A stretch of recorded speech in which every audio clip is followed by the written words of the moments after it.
네, 우리나라 기준금리가 0.25%포인트 인상됐습니다. 이제 코로나 직전보다도 한 단계 더 높은 수준입니다. 보수적인 한국은행 금통위가 이 총재가 공백 상태인데도 금리를 변경할 정도로 물가 상황이 긴박했던 걸로 풀이됩니다. 정희영 기자 리포트 보시고 이어가겠습니다. 물가 오름세가 당초 전망보다 크게 높아질 것으로 예상되는 점과 금융 불균형 위험에도 계속 유의해 나갈 필요성이 있다는 점을 고려하여 기준금리를 0.25%포인트 인상하기로 결정하였습니다. 한국은행 금융통화위원회가 기준금리를 1.5%로 인상했습니다. 지난 2월 금통위에서 1.25%로 동결한 이후 다시 0.25%포인트 높여 잡으며 지난 2019년 7월 이후 3년 9개월 만에 1.5%로 올라섰습니다.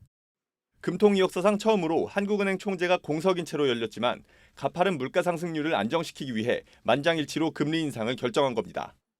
지난 3월 소비자 물가지수 상승률은 10년 3개월 만에 최고치인 4.1%를 기록했습니다. 한국은행은 가파른 물가 상승률이 연내 계속 이어지며 소비자 물가지수의 연간 상승률이 2월 전망치였던 3.1%를 크게 상회할 것으로 내다봤습니다. 아울러 미국 연방준비제도가 오는 5월 금리를 한 번에 0.5%포인트 인상하는 빅스텝을 밟을 가능성이 크다는 점 역시 금리 인상의 배경으로 작용했다는 설명입니다. 신임 총재가 부임한 이후 열릴 5월 금통위에서 추가 금리 인상 가능성에 대해서는 신중한 태도를 보였습니다.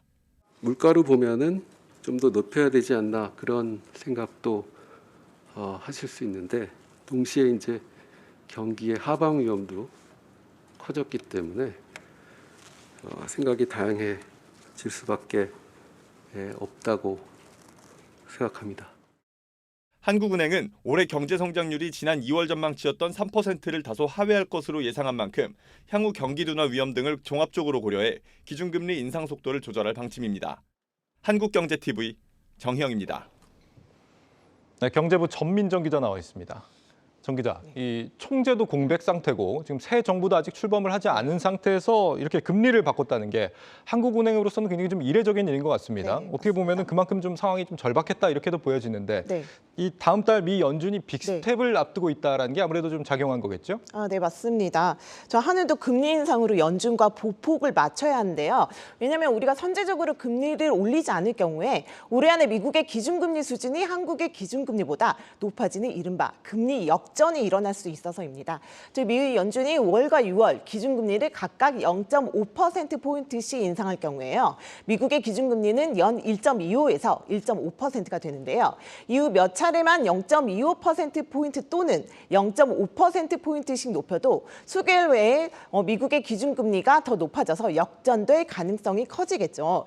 일단 이날 한은의 0.25%포인트 금리 인상으로 미 연준의 기준금리와는 1.0에서 1.25%포인트의 격차가 벌어지긴 했습니다. 그런데 한미 기준금리 역전에 대한 우려가 이제 나오는 건요. 달러와 같은 기축통화가 아닌 경우에 금리 매력이 떨어져서 외국인 투자 자금이 유출될 수 있다는 점 때문인데요. 근데 이보다 더 큰 문제가 있습니다. 그거는 급격한 원화 가치 하락입니다. 네. 이창용 한은 총재 후보자도 우리 경제의 펀더멘털을 고려할 때 한미 간 금리 역전이 일어난다 하더라도 자본 유출로 이어지진 않을 것으로 본다고 이렇게 말했지만요. 금리 격차가 커지면 원화 가치가 이제 절하될 텐데 그것이 물가에 주는 영향을 조금 더 우려하고 봐야 한다. 이렇게 말했습니다.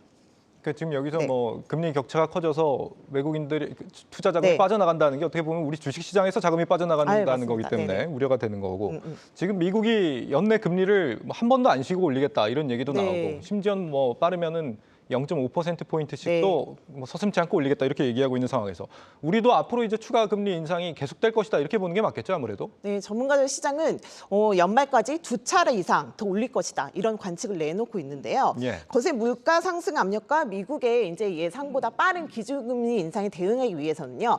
기준금리가 연내 최소 2% 정도까지는 높아져야 한다 이렇게 보는 시각이 많습니다. 한국경제연구원은 오늘 보고서를 통해서 올해 미국의 적정 기준금리가 2.33%로 추정된다면서요. 한미 간 기준금리 차를 적정 수준으로 유지하기 위해서는 국내 기준금리가 2.86%로 오를 수 있다는 관측을 내놓기도 했습니다.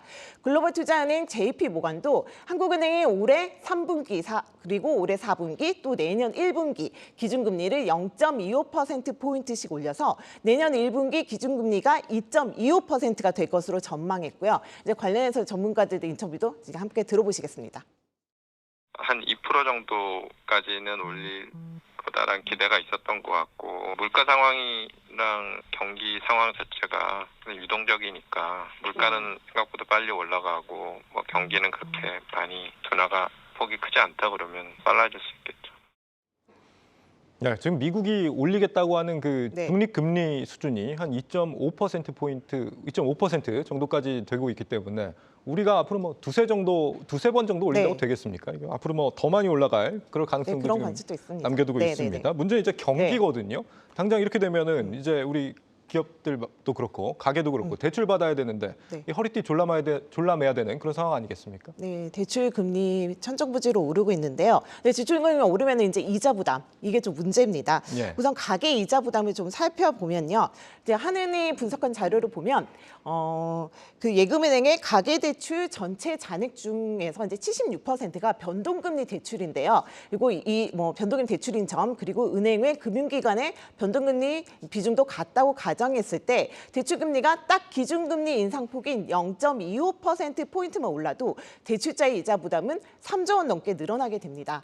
지난해 8월부터 금리가 1%포인트 오른 약 8개월간 늘어난 이자는 무려 13조 원에 달한다고 합니다. 네, 기업들도 뭐 네. 이자 부담 늘어나는 거 마찬가지잖아요. 네, 맞습니다. 올해 국내 기업의 이자 비용은 역대 최대인 70조 원을 넘어설 것으로 전망이 되고 있는데요.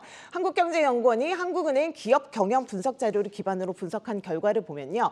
비금융기업의 올해 이자 비용은 66조 9천억 원에서 72조 6천억 원 수준으로 추산됐습니다. 이는 한은이 기준금리를 올해 안에 연 1.75에서 2.25% 수준까지 높인다는 가정에 따라 산출한 금액인데요. 지난해보다 무려 8조 원 넘게 불어난 수치입니다.